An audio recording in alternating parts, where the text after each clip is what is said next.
All right, good morning. Good morning. What's going on, everybody? Thank you very much for being here. Appreciate you guys being a part of the show. Hopefully everybody's enjoying their Thursday morning here. We got some action. Things are starting to happen around the NBA. Trades are starting to go down. Draft picks are being made. Quotes are coming out from Austin Reaves. All right, hope you guys are doing well. Thank you again for supporting the show, supporting the channel. If you've yet to subscribe to the channel, well, what the hell do you want me to tell you? All right, freaking subscribe to the channel. Appreciate everybody, especially over this last handful of weeks. I know there's been a lot of news around the Lakers and the NBA, so thank you again for coming on the show and grabbing your content from here. All right, we got a packed show today. Today, I got no time to do anything today. I just got to keep my mouth moving for about an hour. We got a very, very busy show. So let me give everyone a quick rundown what we got going on. I'll take a look at some of the comments. Cheers to everybody here hanging out, enjoying their cup of Joe this morning. Enjoying their cup of Joe. All right, today will be a little bit different. I think it will go back to kind of the norm. Yesterday, obviously, that was a little crazy right in the middle of the show. I just finished breaking down Cameron Carr, and then the Austin Reaves stuff went down, so the timing was phenomenal. But I don't think we're going to get another big-time signing during the show today, so probably back to our normal stuff. How the expectations will now change for Austin Reaves. I want to spend some time on that. Dan Weike, by the way, got a chance to connect with Reaves. Got some really good quotes from him as well.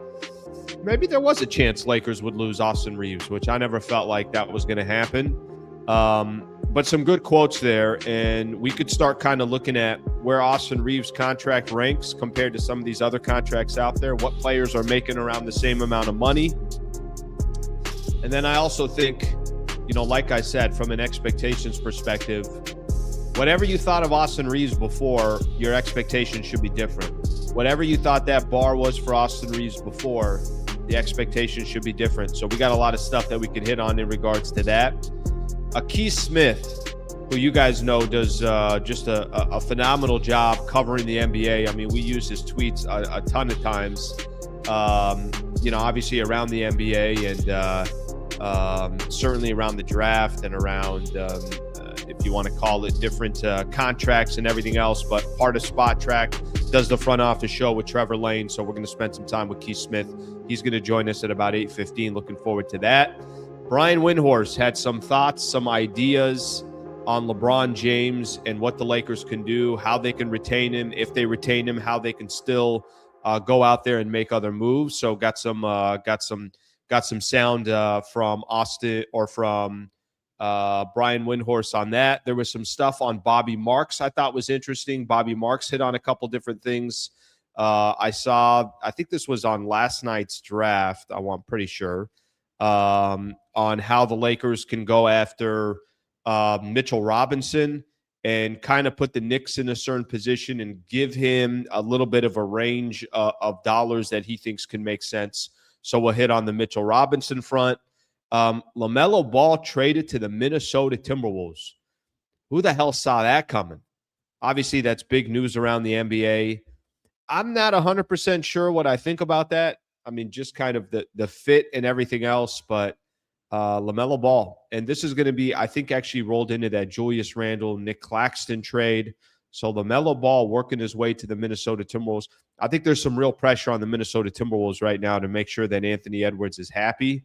And I don't know if this is the answer. I don't know if this is the solution. But I do know this. I know the Minnesota Timberwolves weren't good enough to go compete in the Western Conference with the elite of the elite. Maybe they can beat the Lakers or the Rockets or something like that. But, of course, all these teams are chasing the San Antonio Spurs, and they're chasing the Oklahoma City Thunder. So we'll talk a little bit about that, the reaction to that trade. Then we got some NBA news, and we're going to call it a day. So thank you, everybody, for hanging out this morning. Let's take a look at a few of the comments here before we do anything, and we'll go from there. Morning, Slee. Good morning, Al, Eric, and the chat. All right, let's get some more in here. Lakers allergic to trades. Interesting. I was unaware of that. I actually think, and I know I could look really stupid when the dust settles. I really still think they're going to be very active. in these next couple of weeks. I really do. I genuinely believe that. And I think the team's going to look a little bit different. And I think they're going to be ultra, ultra aggressive because of, maybe you want to call it the pressure that they have because of Luka Dončić. Maybe it's the pressure of, well, why the hell are you going to bring LeBron back and Austin Reaves back and not try to find other ways to compete this year and kind of put all your chips to the center of the table. Of course, any trade that you make, you need players to last for a handful of years, not just 1 year. But I do think that's going to happen. I have no idea who our players we got yesterday. Francis, thank you, buddy. Appreciate that. Yeah, I know the second round is, you start looking at dudes in the second round. I know it gets a lot different. That's why I put a lot of attention in the first round. Obviously, Lakers were aggressive of trying to be a part of that second round, but there isn't going to be a breakdown like there was for Cameron Carr. So something like that. Slee, I'm drinking my third cup of coffee. Should I go for a fourth? Slow down, brother. Slow down. Pace yourself a little bit. You know what I mean? You got a long day today. Here's what you don't want to do is crash and burn by 9:30. So just give yourself a second. Maybe slip in a nice glass of water, I think would be a good idea. Let's get another one here. Salute, Slee. Still feel the same. Minnesota get Melo and we get Reaves. That's trash. Okay. Good morning, Slee and everyone. Thank you, HH. Thank you for that. All right, let's see what else we have here. I think we hit on everything. We get everything. Got another super here real quick. Got Henny in my cup. Okay. It's a lower that. But by the way, if it's between Henny and a fourth cup of coffee, why don't you go get a fourth cup of coffee? Fourth cup of coffee might be the proper take here. That might be the right move here. All right, let's get the show started. Since we do have a guest, I want to kind of start jumping into some of this stuff and hit on the new expectations for Austin Reaves. Obviously, the big news yesterday, one of the biggest stories around the NBA was Austin Reaves. And Eric, do me a favor. Let's pop up that Dan Wikey Athletic. I might actually have to do that. Let me see here. You try to pop it up on your side and see what that. We can just have it kind of there, and we'll take a couple of quotes from it. Really good stuff from Dan Wikey, who was able to connect with Austin Reaves yesterday. And we'll kind of put this up in the background. I'll just say this. I know there's a lot of opinions and thoughts, and I was very frank with my thoughts yesterday as well. I did a little bit of work for 570 as well. Actually, I didn't even do any work. They took our channel and they took the content that we did yesterday. They posted it on their social media, and obviously a lot of people are going to have their thoughts and their opinions on Austin Reaves. My overall takeaway is this. I think they had to bring him back. I'm not crazy about the 1-2 combo. I'm not about Austin Reaves and Luka Dončić. But I do think that if you can surround this team with the right players and with a legit center that at least can just play defense and roll to the basket and is young and athletic, get a couple of guys that can focus on both sides of the floor. We talk about the 3-and-D players. I think there's a way that Luka and AR can still have a tremendous amount of success, and the Lakers can have success. Now, do I think that's championship success? I do not. But that doesn't mean they can't have success, and it doesn't mean that, this can't work in some capacity. I said this before, and I'll say it again, that if you told me I got Luka Dončić, what's my next move? My next move is not another guard in the backcourt who's going to struggle on the defensive side, will get targeted on the defensive end, needs the ball in his hands. That doesn't mean that Austin Reaves doesn't have a tremendous amount of value and can't be a really good player with Luka Dončić, but that's not my top pick, of course. I would pick 5 other styles of a basketball player before I went to Austin Reaves. But Reaves is going to be a Los Angeles Laker for a handful of years. He's definitely getting paid $185 million over the course of the next 4 years. And now the Lakers are going to have to figure out how they build around it. And I do think that Austin Reaves is better on the Lakers 4 years, 185, than him walking away and going to the Detroit Pistons or going to the Brooklyn Nets. So if you told me to pick between the two, which one of these two would you rather have? Austin Reaves walking away and leaving your team and not having that asset, or Austin Reaves on the Lakers probably getting overpaid? I would say I'll take Austin Reaves getting overpaid. So we'll get that out of the way. And like I said, the front office is going to have to do some really, really incredible maneuvering here to make sure they put together the most competitive team that they possibly can. And Luka Dončić, it sounds like from all reports and everything else, wanted Austin Reaves on this team. You got to play that into the factor as well and go from here. This article, Austin Reaves thought he was done with the Lakers. Really kind of some interesting quotes here that I can, take away from it. Couple things that kind of come out to mind immediately, and I think one of those is what let me find here. How come I can't find these quotes all of a sudden?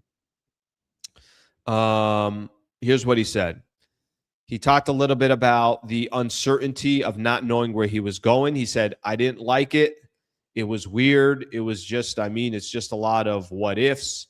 I just like to know where I'm going to go. It was a breath of fresh air because I hadn't stopped thinking about where I was going to be.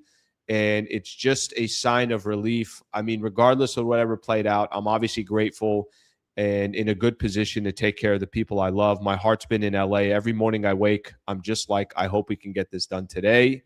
And then the one thing, I think a couple of things that he said here, even if I was frustrated through the process when we weren't getting the numbers we wanted, the next morning I woke up, it was still the same thing. Hopefully we can get the deal done today.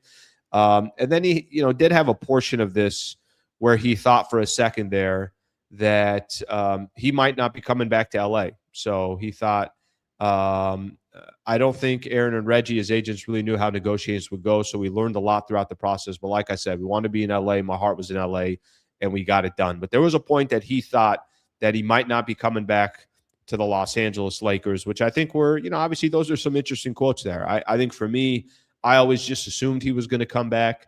And from a numbers perspective, I think what he ended up getting, is there anybody in Austin Reaves' camp that's not happy with 4 years, 185?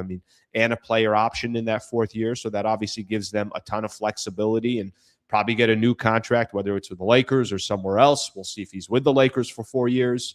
But obviously for Austin Reaves, what happens now is nobody can look at Austin Reaves the same way that they looked at him before. Because if before you said, well, he's only making $15 million a year, or he's got a hole here or a hole there, or, he struggled in the playoffs against this team and that team, it becomes a whole different animal when you start making 40 and change a year. And I get it. There's a lot of players. We got this list here. Austin Reaves, $41.3 million next year. Some of the different players that are in that range, you got players that you're like, oh my gosh, absolutely. You got other players like, how's that player making that much? But I'll give you some of the names that are on this list. OG Anunoby makes $42.5 million. James Harden's making 42. Zion's got 42. John Morant, 42. Darius Garland, 42. Scotty Barnes, just a hair under. Scotty Barnes, Franz Wagner, Paulo Banchero, and Chet Holmgren, and Jalen Williams, all within that 41.5, like right in that range. Michael Porter Jr. is making 41. Tyrese Maxey is making 41. LaMelo Ball is making 40.7. Ingram's making $40 million. Just gives you an idea of some of the caliber of players that are in that range. And what the expectations are now going to be for Austin Reaves. This isn't a great story anymore, even though it is. But it's no longer going to be talked about being a great story. Now that the attention is going to shift to, you an all-star? How close are you to being an all-star? How clutch are you when the Lakers need you? How much do you take over games if, Luka's in foul trouble or this or that? I'm making stuff up, right? The expectations are going to change. They're just going to change. And I thought yesterday was very interesting because I think you had a lot of Laker fans that had their opinion of what they thought of that contract. And let's just say there's going to be a lot of eyes on Austin Reaves. Okay, I want to welcome in our guest who's done just a phenomenal job, obviously, covering the NBA and continues to do great work in a number of different areas. Been on the show before. Keith Smith, good morning, my brother. Good morning. Thanks for having me. Of course, man. I appreciate it. Thank you for coming on. Okay, you're I want to call you like the money guy. Like I feel like you're the guy that can break everything down. You saw the news. That's what my daughter calls me here at home, is the money guy whenever she needs something. So that works. She comes right to you and says, all right, let me get some cash here. I wherever you were yesterday, whatever you're doing, you get the news, the 4 years, 185 reported by Shams. Give me just your initial thoughts of what you thought of that deal. And I'd love to kind of get your thoughts of what kind of happens next with Austin Reaves from an expectations perspective. Yeah, I think the deal is better for Austin Reaves than for the Lakers, but I don't think it is a catastrophe for the Lakers by any means. You always, when you're thinking of it, things from a team construction standpoint, you always want guys for less, right? That's almost always a benefit. But the reality is, when you had teams, and there were teams, multiple, lining up to make a run at Austin Reaves in free agency, you are in a position where you kind of have to, like, you're gonna have to pay. Like, you're gonna get stuck, another way. And for the Lakers, yeah, you could have said, then they just let him go, and then they have $70 million in cap space. But then it becomes, all right, are you getting involved in a LaMelo Ball trade? Are you going to go trade for John Morant? Because Luka clearly wants another ball handler with him just to make his life a little bit easier. And I think that's another factor in this. Luka very clearly likes playing with Austin Reaves and wants him to be there. And now all the screaming about, oh God, how are they going to ever build a good enough team to win on defense? I mean, the Knicks just won a title with Jalen Brunson and Karl-Anthony Towns as the kind of prime pick and roll pairing there. And that's, those guys are awesome. Don't get me wrong, but not on the defensive end of the floor. You can scheme your way. JJ Redick has run really good stuff to scheme around those deficiencies in the past. Now it becomes about, how do you build out the rest of the roster? Because now a big man who can protect the rim, 3-and-D guys on the perimeter, you've got to go about getting those players. But so it's, for me, I know that's a very long answer to your very simple question, but I do think I think it's okay for the Lakers. I don't think this is like they're so underwater and people were yelling about this being one of the worst contracts in the league and all that. That's all nonsense. It's fine. It's 25% of the cap maximum contract for really probably 3 years. It's not the end of the world. I like the way you put it just in the beginning, that it's better for Austin. It's like a very simple way of saying it. It's better for Austin Reaves than it is for the Lakers, but it's not a catastrophe. And I think that's if in a perfect world, could you got him at $35 million a year over 4 years? And now you feel like, hey, you know what? Yeah, this is probably much more in the ballpark of what you wanted. Okay. With that being said, expectations, what comes, how the LA market and LA media, and really, I don't even know if it's me. It's just, there's a lot of attention always on the Lakers, period. And it's not just an LA thing. I mean, there's a reason why the Lakers are on X amount of nationally televised games, everything else. He's going to be looked at a certain way now when you start making, he was a cool story when he was making 13 to 15 million. He was a cool story of, man, he looks like he could be an all-star last year before some of those injuries. How does that all change now when you start making 40 plus? And what are proper expectations for Austin Reaves to also be living up to that contract? Yeah, that is a very good set of questions, because you're spot on with that. When you are, let's start his initial story, scrappy underdog guard who went undrafted. Like, everybody loves that. And even me, someone who grew up just south of Boston, and to this day, I really don't like the colors purple and yellow very much. I loved that story, right? Because when it comes to stories and basketball stuff, I'm an agnostic with those things until it comes time for the games themselves. So great story. Then his next contract, really good value, right? Everybody's like, this is great. He got basically the MLE amount. This is awesome. We're plugging along. This is good. Now it goes to completely different stratosphere. Now the expectations are, you are on a max deal. Right, wrong, or indifferent, it's going to be seen as, we could have done X other thing or Y other thing instead of doing this. So that comes with the expectation of, not only do you put up numbers, but you also have to win. And I know Lakers fans well enough to know they need to win, right? There's no, Austin Reaves could average 45 points a game, and if the team wins 40 games, it's not going to be good enough. It's going to be who cares? It doesn't matter, right? It's going to be, you have to win. And that's where it's going to come. Everybody who already is like, I don't know about this guy in the playoffs, those questions are only going to heighten There's a ton of pressure on him. Now the pressure flips to him in a new way, because it's not just, you can't kind of hand wave it away with saying, well, the guy makes 14 million a year. If all he is a really good scorer, playmaker that gets picked on defense, all right, for 14 million, that's nothing. When it goes to 42 million, you have to do everything else at a higher level, because it's not like he's going to morph into being this great defender. I'll also say this. I don't think he is as truly bad as people think. And I think if they put better defenders around him and Luka, it'll look better, because they'll be able to just get him out of matchups. The problem is right now, if you have to scramble him out of matchups, who was the guy that you were going to defend? The team didn't have good perimeter defenders. So I think that becomes a real challenge. But I mean, anytime he has a rough game and gets picked on defensively, or he goes, 5 for 14 from the field and has a few turnovers, it's going to get real loud about, oh, this is our max contract guy. It's a great way to put it. And you're right. And that was happening at the $13 to $15 million range. So I can only imagine what, some of these conversations are obviously going to be once the season does start next year. I think you said something that was so important. I said this to kind of start off the show, that, look, you can still have a lot of success with Austin Reaves and Luka Dončić. It's just that every other piece that you have has to make sense and it has to fit. I like the Knicks comp, that you mentioned as well. I go back to the playoffs. I know the playoffs were kind of all over the place, but you could have a guy like AJ Mitchell saying, who's guarding me? Is that Reaves? Okay, I'm going to go to work. And AJ Mitchell can look like the star of this series. But the Lakers, just defensively as a whole, they obviously need a lot more help, a lot more two-way players, a center that they could depend on. I mean, you and I could go down the list.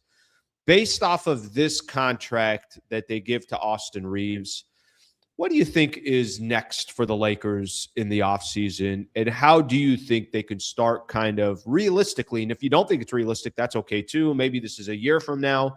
But what's realistic for, all right, this is how they need to start rounding out the rest of the roster with those two players in your backcourt? Yeah, I think next becomes real conversation with LeBron James and there's kind of two parts here, right? It's what do you want to do? Like, do you want to come back? How much do you think you need? And as part of that, I would expect the counter to be, yes, I'm open to coming back. And how much I need is probably somewhat dependent on what is your plan.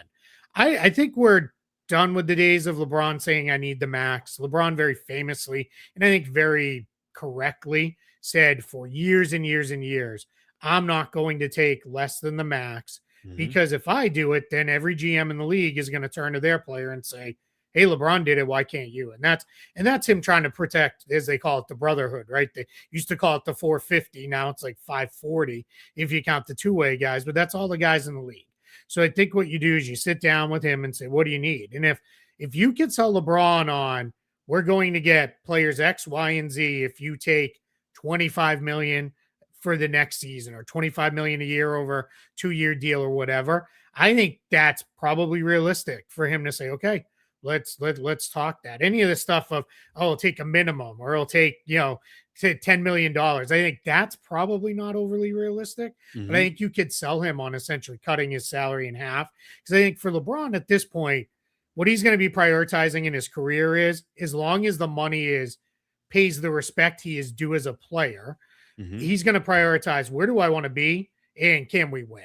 Like, those are got to be the only things that really matter for him anymore. So now you really sit down and you kind of say to everybody, all right, this is what our plan is. And I know everybody's screaming and yelling right now, because I saw it all through our draft show with Trevor Lane on Front Office Show. Like, why are the Lakers doing nothing? Why aren't they getting involved? What's happening here?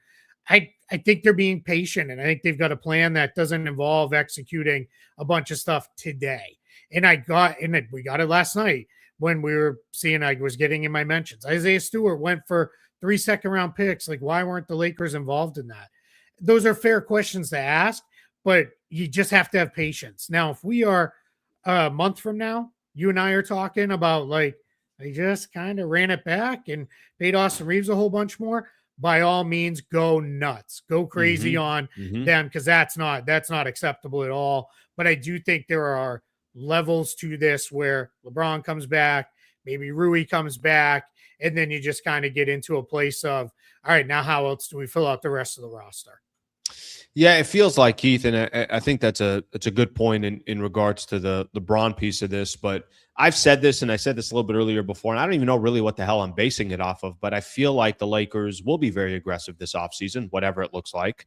And I think they do understand listen, is there a ton of pressure for them to? I mean, you saw some of those quotes in McMenamin's article about the 2026 is supposed to be a big summer. That's kind of what they sold Luka Dončić on. And again, they do have some flexibility here.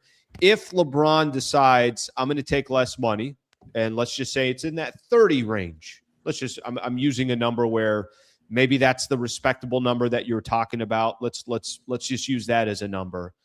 How can they use those resources from there to say, all right, this gives us what we need to go fill out A or B or whatever the case is?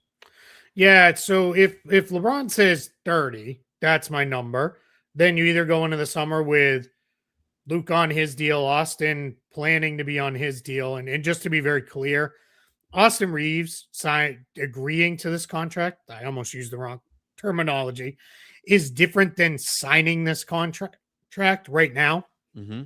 That has not happened yet. So with Austin Reaves, what the Lakers are going to do is they're going to sit on his cap hold until their other work is done, unless they truly decide we're staying over the cap. Then it doesn't matter. They can do whatever and sign him whenever. But if they're going to use cap space, they're going to sit on that cap hold. So what's going to happen with the Lakers is, if let's say they're going the cap space route, LeBron says I need 30 million. Well, that's 30 million eating into your cap space, because that you can't pull the same thing with LeBron and sit on his cap hold, because his cap hold is like 60 million. So you have to be able to take him off the books. Then you give him 30 and you have about 22-ish million left in cap space or so, in that range. And now what you're doing is you're going into, all right, what can we get for 20 million and still fill out a roster and go forward? Your other option is LeBron says he needs 30, and you look around the landscape and you say, all right, our best path is to stay over.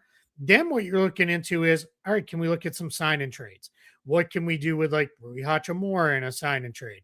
And I can tell you there's interest in Rui Hachimura around the league. A lot of people are big fans. What could we do with Luke Kennard in a sign and trade? Those, I think, are where all those things kind of come together. You know, I'm trying to figure out, Keith, and you'd probably have a better idea on this. Does it in today's NBA, and just kind of, it sounds like I've heard sign and trade a ton, and I've heard that might be the Lakers' best path is for sign and trades. Is something different in today's NBA than maybe it was X amount of years ago, to where sign and trades become more of the path to improve your roster or change your roster?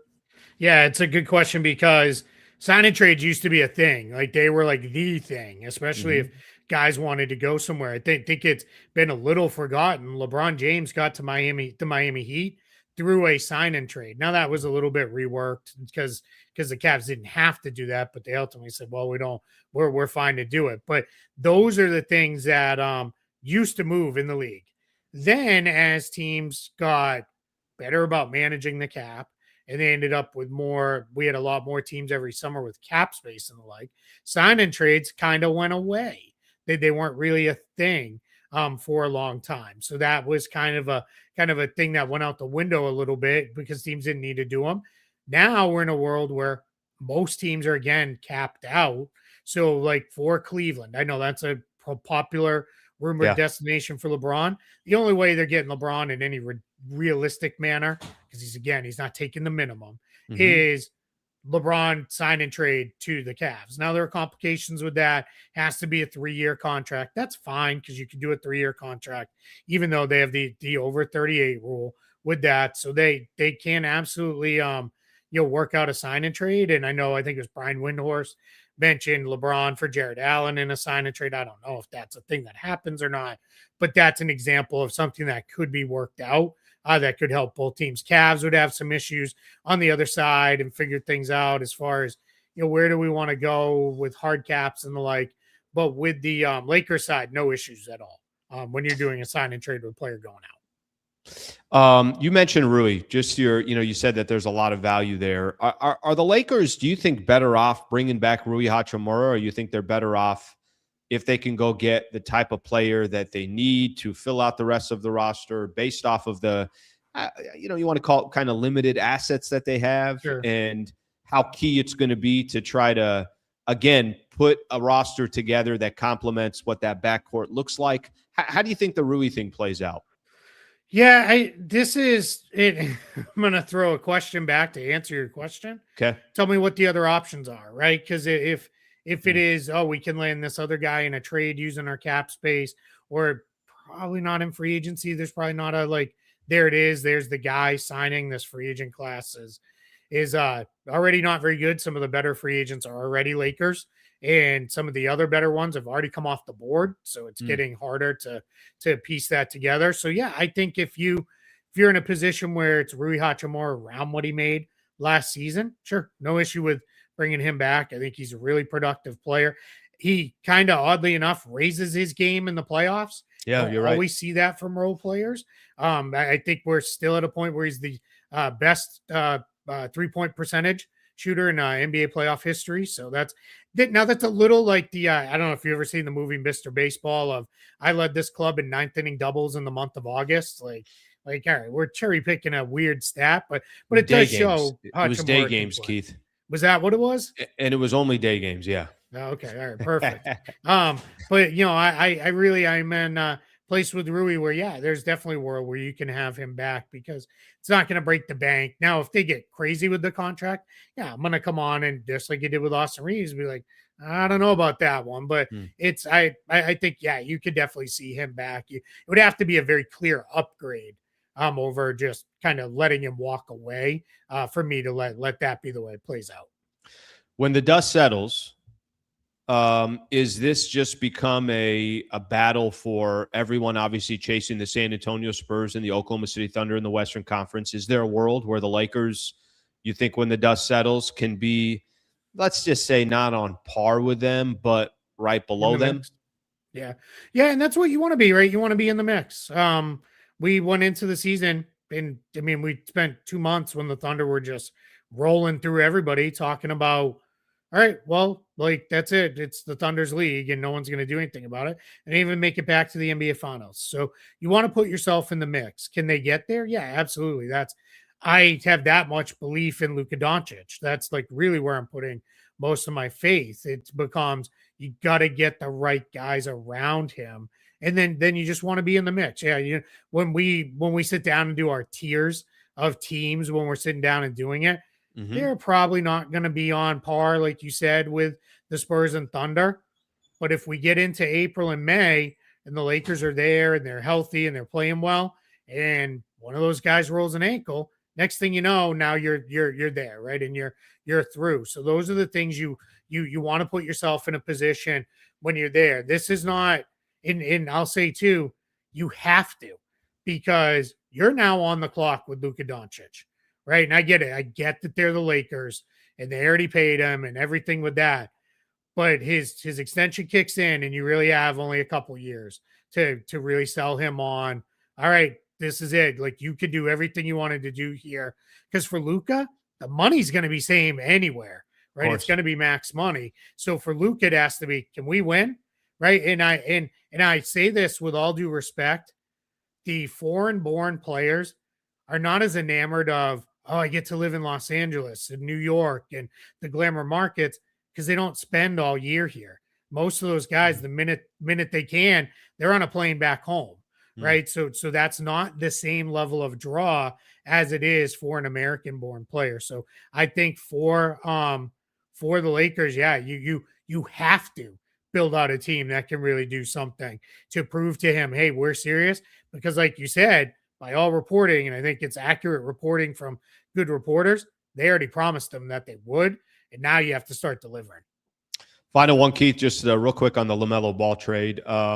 What'd you make of the trade? How much of a surprise is that? And tell me kind of the direction, if that's the right way to put it, for the Minnesota Timberwolves and what they're thinking here. Yeah, so starting with the end part, very clearly, just like we said, you got to prove it to your superstar. They're trying to prove it to Anthony Edwards, right? We want you here. We're going to build everything around you.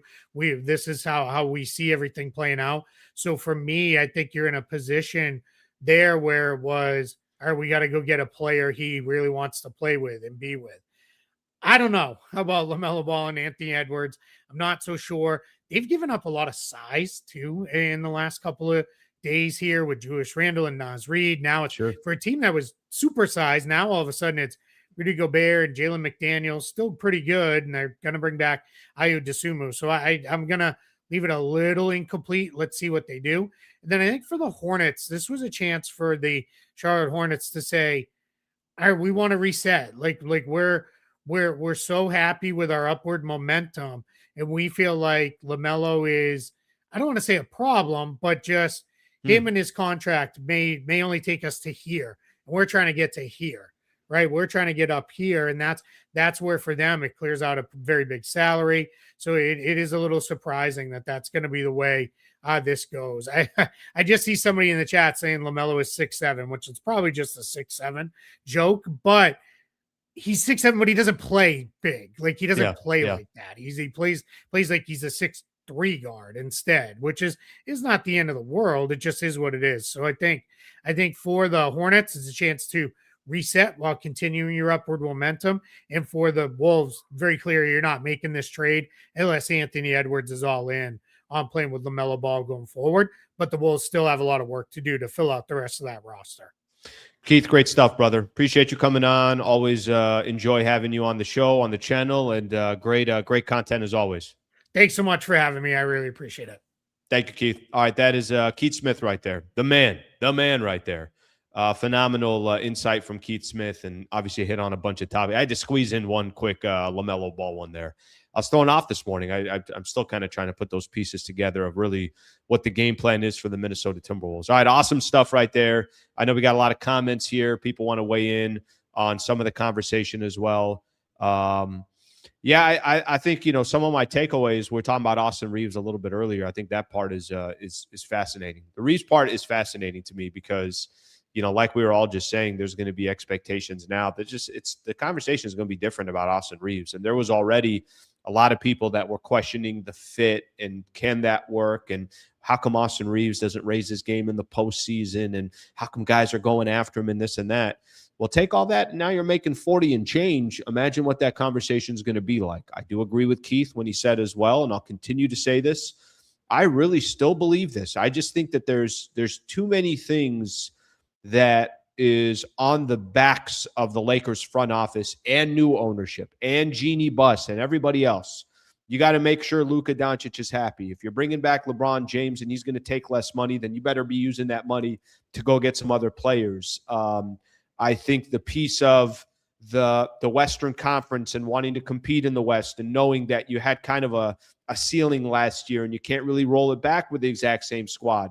I just think there's going to be movement with the Lakers, and I kind of have this feeling that there'll be enough action out there to make it a very interesting rest of the season or rest of off season for the Lakers. I think we're going to be busy on this channel. Let's put it that way.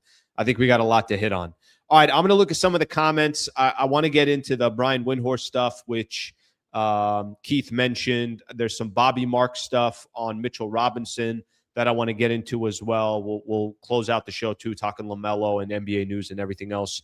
Before I do so, let's take care of our partner. Shout out to Brad Wallace and the Wallace Firm. Shout out to one of the best in the business that is here for all of our listeners at any time.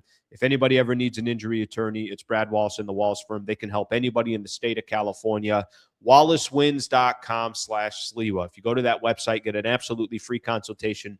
Connect with their people. I've had people do two things, and I appreciate people that are on this channel because a lot of our listeners, I think they trust me, and if they trust me, they obviously trust the partners that are on here as well. I've had people individually email me, alansliwa@gmail.com. Al, can you make an introduction to Brad Wallace and the Wallace Firm? I have done that, and obviously they've taken it from there. I've had people fill out the consultation form, so thank you for supporting our partners. The best compliment I can get from a partner is, hey, this channel is good business for our business. So thank you, everybody, for doing that. WallaceWins.com/Sliwa. It's WallaceWins.com/Sliwa. Okay, I want to play some sound here real quick. We'll kind of keep things moving here. The LeBron question is now that we're done with the Austin Reaves conversation, And no, there is not going to be, Lakers are not signing and trading Austin Reaves. For those that are, obviously saying that it ain't happening. He's going to be a Los Angeles Laker. I know there were a couple of questions on that front. I want to play for everybody here. Eric, let's throw this Windhorst sound up. I want to play for everybody here. Just we'll kind of throw out a couple of the LeBron scenarios here real quick. So let me just first say this. Let me say that the attention now is going to churn towards LeBron. I do think there was a benefit to the Lakers agreeing, at least in principle, what they're going to do with Austin Reaves so that now they can start working on all these other stuff. Maybe that's also attractive towards other players who kind of know what the Lakers roster is going to be moving forward. Do I think that the Austin Reaves contract is perfect? Of course not. I told you guys yesterday that's a lot of freaking money for Austin Reaves, but I do feel like they had to do it. So now we're going to shift our attention a little bit to LeBron because LeBron's going to now be the next piece for the Lakers that needs to be figured out. LeBron's going to be the biggest conversation moving forward because based on what LeBron does and how much he signs for is going to open the door for the Lakers to obviously figure out how they could spend the rest of their money in free agency. Now, there is a piece here that I thought was interesting. Take a listen. On ESPN Cleveland, Brian Windhorst was there talking about not how much is LeBron going to make with the Lakers, but potentially a sign and trade with LeBron. Take a listen. There is a thought process out there in Los Angeles, and I think if the Cavs were interested in this, the Lakers would sit up at attention right now that they would sign and trade LeBron for Jared Allen. And I think if the Cavs were willing to do that, they could have LeBron. Obviously LeBron would have to want to sign with the Cavs. But if your pathway to pay LeBron the money is to trade Jared Allen for him, the Lakers would kill for Jared Allen. Kill for him. All right. They would do that deal in 17/10 of a second. All right. That's Brian Windhorst right there. One of the best in the business. Listen, I mean, I've heard a lot of people tell me, hey, Al, when are they going to hand the keys over to Luka? Hey, Al, when is this Luka's team and Luka's franchise? Hey, Al, can you really properly rebuild around Luka Dončić if you still have LeBron James on this team? And I think everybody kind of understands that. I'll go back to what I've said from the beginning. I think LeBron's going to be a Laker, period, point blank. I think LeBron's going to be a Los Angeles Laker next season. I think the surprise is if LeBron's not a Laker. The surprise is not LeBron re-signed with the Lakers, X amount of dollars, whatever that amount is. That's interesting from Brian, right? Hey, he really wants to go back to Cleveland? Awesome, sign and trade. I do think that there's a world for the Lakers that they probably would love to just speed up that process. Go get their center that they think could be a center for the future for the next handful of years. Go get a player that they do think has good defensive abilities that can kind of eat up some of the defensive liabilities that the Lakers have in the paint. That's what they're missing. I mean, if the Lakers are missing one thing right now, and we've seen the quote here of the A-list center and everything else, they don't have a big. DeAndre Ayton, everybody saw DeAndre Ayton last year. I thought there was value in having him for $8 million a year, but I don't think anybody's sitting back and saying, oh, you know what, DeAndre Ayton, that's the future. No, everybody understands what Jackson Hayes' value is. Jackson Hayes' value is a backup center. And frankly, I think DeAndre Ayton will either become a backup center in the league or he's going to go to a team that's still having him as a starter, even though that's not going to have, this crazy difference with him as a starter. Brian Windhorst, they would kill for Jared Allen. They would kill for him. I believe that. I really do. And I don't think that's disrespectful to LeBron.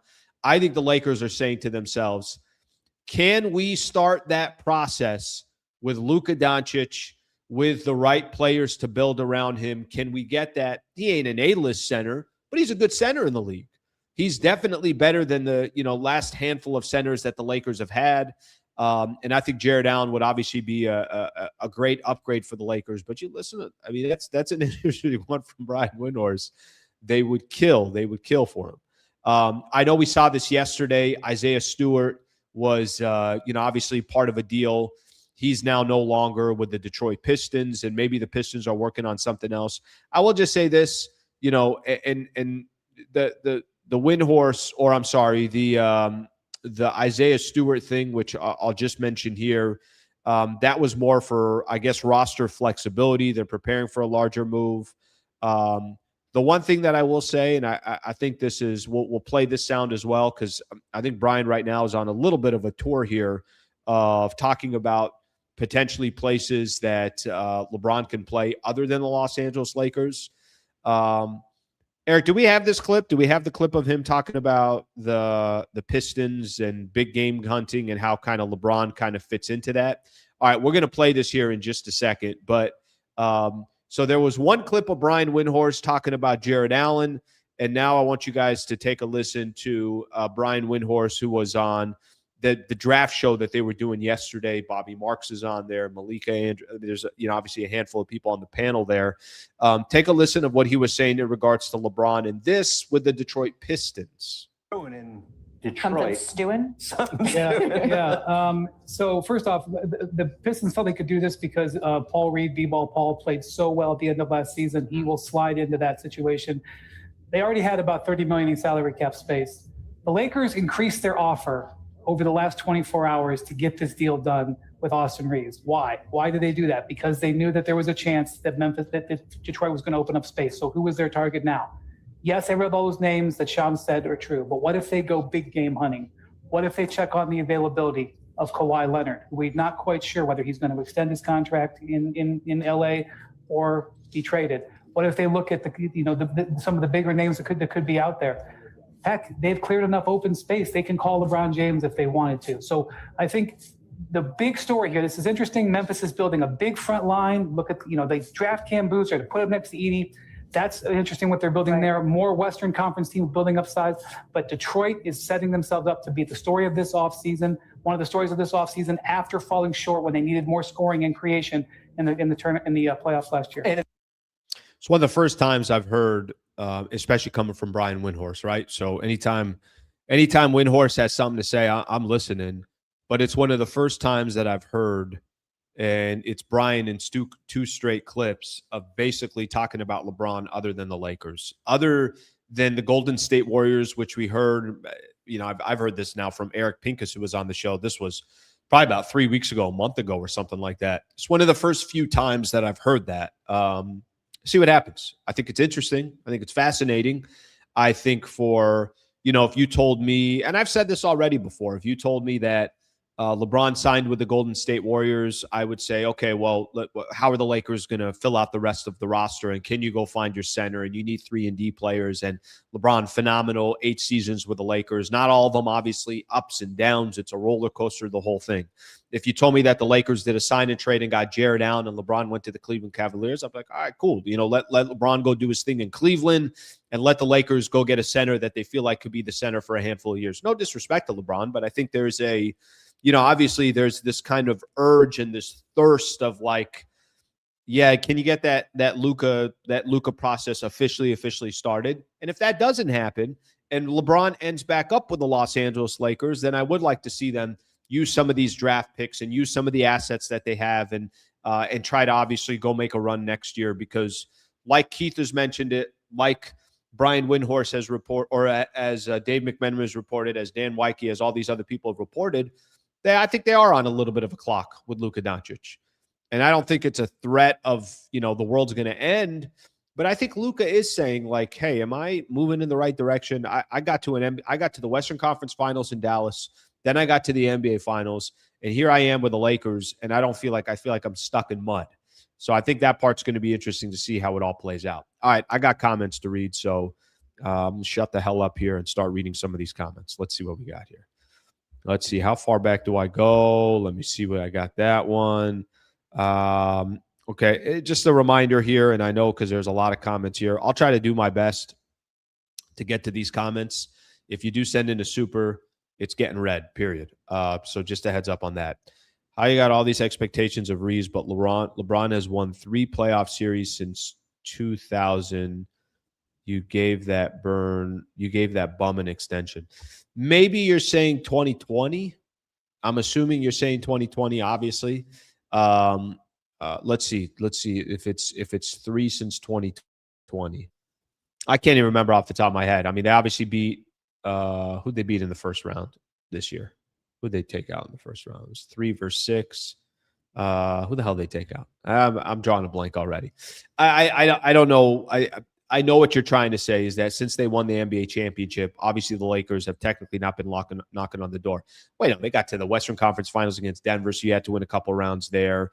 Last year, obviously, they didn't win. This year, they won a round they beat Houston to get to the, obviously, to the Oklahoma City Thunder. Yeah, you got expectations on Reaves because the man just signed for $185 million on a 4-year deal. And let me tell you what Austin Reaves is not. He's not LeBron James. He's not one of the top 5 players in the NBA since 2020 or top 3 players in the NBA since 2020. He's Austin Reaves. So, yes, there is a lot of expectations that are going to go on Reaves, and I think that's obviously that's very, very easy to say. All right, let's get some more in here. Rui is not needed anymore. Yeah, that one was interesting, right? Like Rui might be their best asset right now.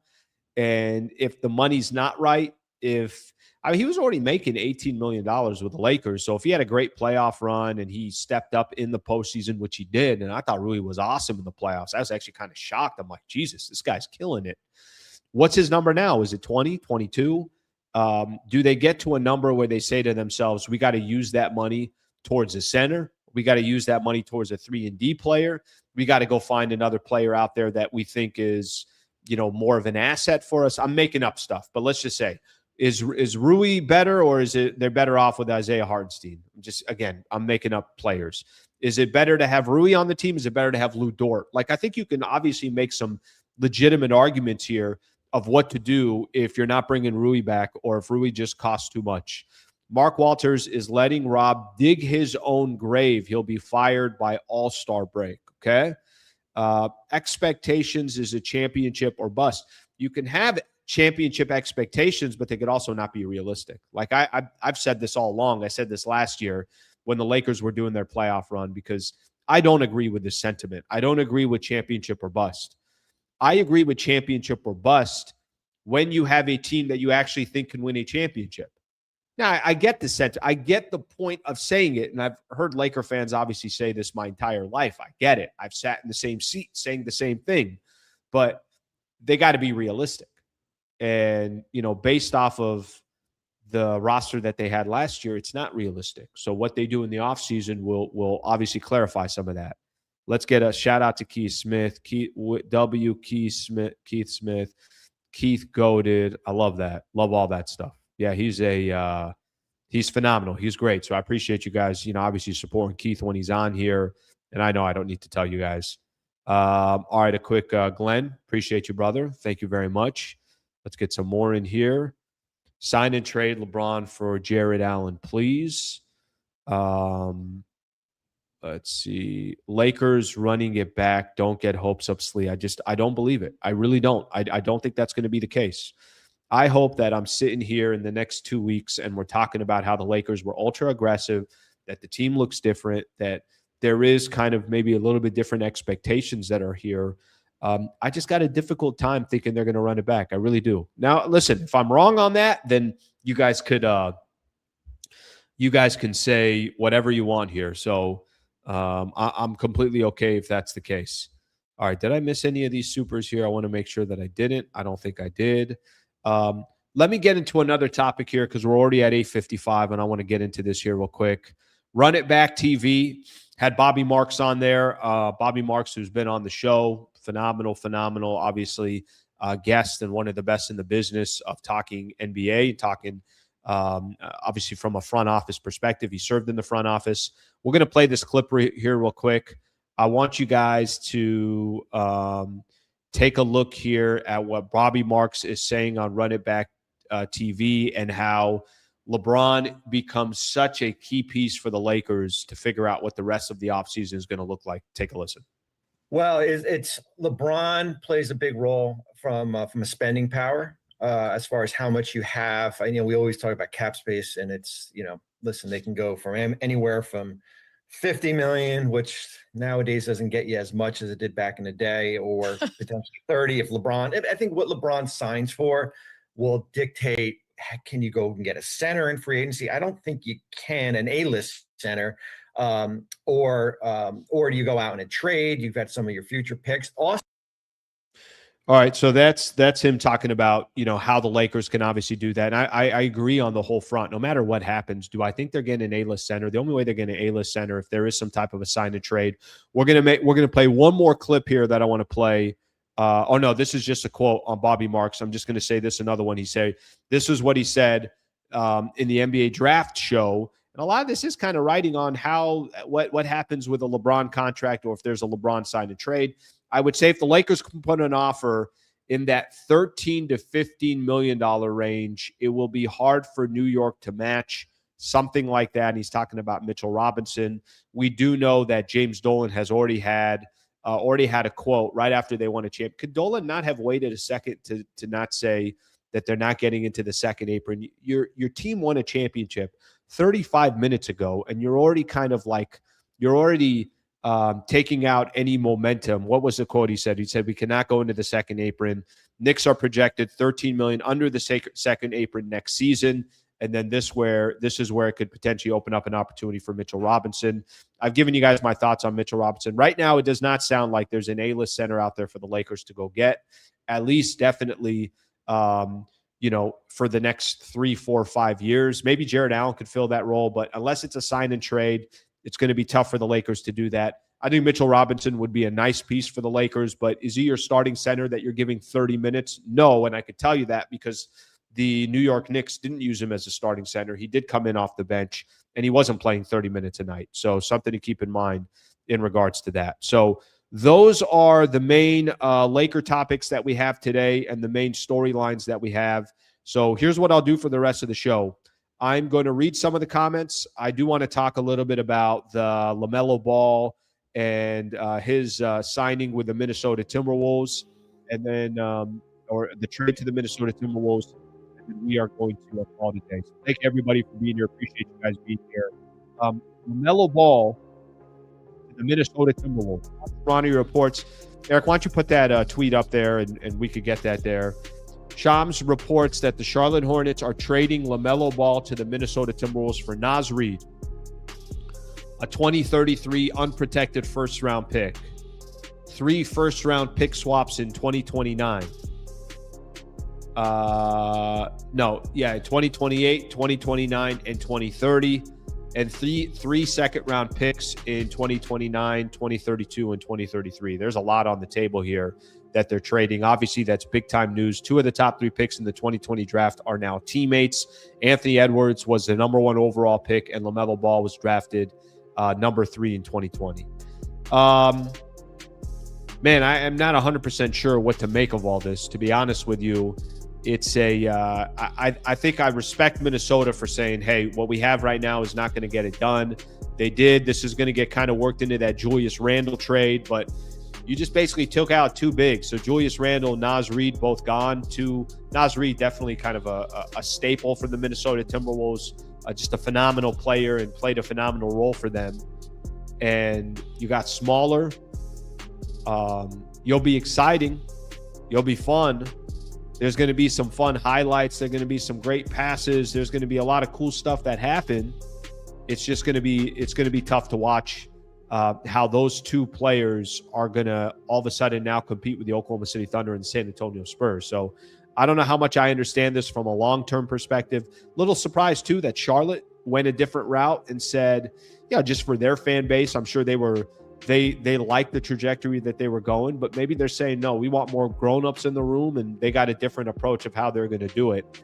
Probably getting out of that contract as well for LaMelo Ball meant a lot for them as well. A couple stories around the NBA I'm going to get into here real quick. Shams Charania last night during draft coverage on the Celtics being actively engaged in trade talks with teams about Jaylen Brown, and other teams are saying the Celtics are acting with purpose in these talks. I'm going to read one thing that a couple things here. Just let me stick on the Jaylen Brown here for a quick second. Brian Windhorst last night during draft coverage says Jaylen Brown is going to be elsewhere at the start of next season. There was one other thing, Chris Mannix, who does a lot of work, also I think Sports Illustrated. There's an excerpt in one of his pieces that says Boston's courtship of Giannis Antetokounmpo the last few days has been well documented. ESPN reported that the Celtics dangled Brown and a pair of first-round picks in Milwaukee for Giannis. The Bucks passed, instead accepting a package of players and picks from Miami. But that wasn't the end of it. Boston continued to discuss Brown trades on Tuesday. Two sources familiar with the Celtics tell Sports Illustrated many of the conversations were initiated by rival teams. Sources say some were brokered by the Celtics. They're hunting a big man, says a rival executive, and they're willing to trade Jaylen Brown for it. So I think as we all sit here right now, I think it's just a matter of time until Jaylen Brown is no longer on the Boston Celtics. I'm rooting for Jaylen Brown to leave, to get on a different franchise, to get on a different team. I feel like the man has been disrespected in Boston. But Boston's also a well-run franchise. Maybe they just think that's it. They can't get any further. They already won a championship with those two players. So I have a difficult time questioning a franchise like the Celtics because they ran well and they know what the hell they're doing. But if I'm Jaylen Brown, I'm also a 2024 Finals MVP. I helped my squad get to a second-place finish in the Eastern Conference last year without Jason Tatum for most of the season. So I'm looking forward to seeing Jaylen Brown on another team. All right, I think that's all we got for today. I'm going to look at a few of these comments, and then we'll call it a day here. I love Boston falling apart while falling to get Giannis. Trading Brown or failing to get Giannis. Trading Brown is a mistake. I love it. Ball was shipped out of town after Ball's reckless driving accident. They are done with his immaturity. Okay? Rui now, please, can we get one player that can defend? Just one. Austin Reaves. All right? A lot of creative people in this chat. Rui, come back. We need you. Rui's the best shooter on the team and not needed.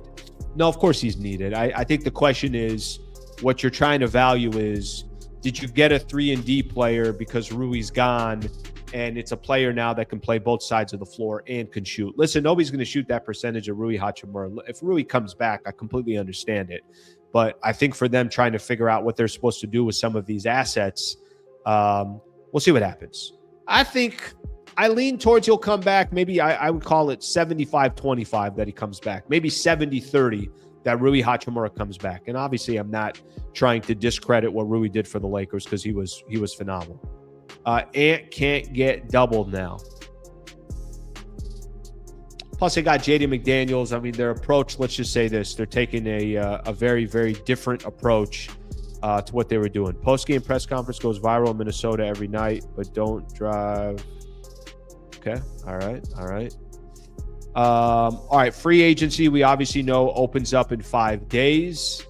And we know there's obviously going to be a lot of action here. So, all right. Great stuff, everybody. That's what we got for today. I hope you guys enjoyed the interview with Keith Smith. Obviously back on tomorrow. I think I said I'm doing 4 shows a week. But this week and probably next week as well, we'll probably still stay at 5. Especially because there's so much content and so much stuff moving on right now. Thank you again for being here. Shout out to Brad Wallace and the Wallace Firm. Thank you to Eric Scalar who produced the show today, and of course Keith Smith for coming on the show as well. Appreciate everybody being here and hanging out. Hope you guys have a great rest of your Thursday, and I will see you guys tomorrow morning.